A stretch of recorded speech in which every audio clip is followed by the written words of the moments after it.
Well, live at 5, tax rebates are being sent to Georgians this week. Georgia Governor Brian Kemp says the checks are a result of the state's large surplus. Your State House reporter Abby Casores asked the growing pool of candidates now running to be the next governor what they think should happen to the state's reserves. Right now, Georgia has billions of dollars in the bank, and they're giving some of that money back to Georgia taxpayers. Jasmine Malone says everything counts. As a single filer, she will receive $250, but some households could receive as much as $500 as soon as this week. Can probably pay my light bill. That can help with groceries. The initiative, a cornerstone for Governor Brian Kemp, pushing legislation for refunds 3 years in a row.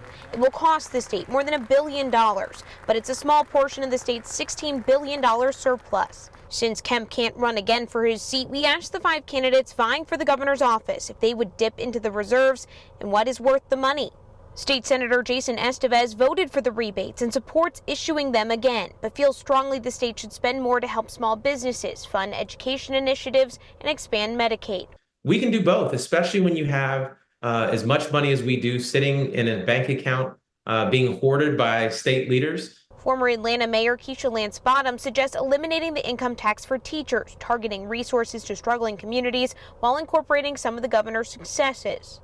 I don't believe in coming in as an elected official throwing everything out because it's somebody else's idea. You look at what's worked well, what can work better. Attorney General Chris Carr unavailable Tuesday for an interview in person, but sent us this statement. My job isn't to spend every surplus dollar, it's to plan for the day there isn't one.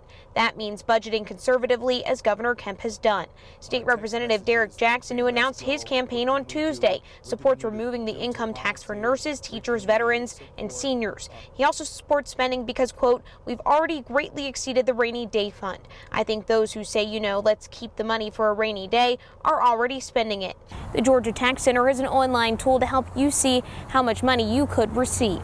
In Atlanta, I'm Abby Casores.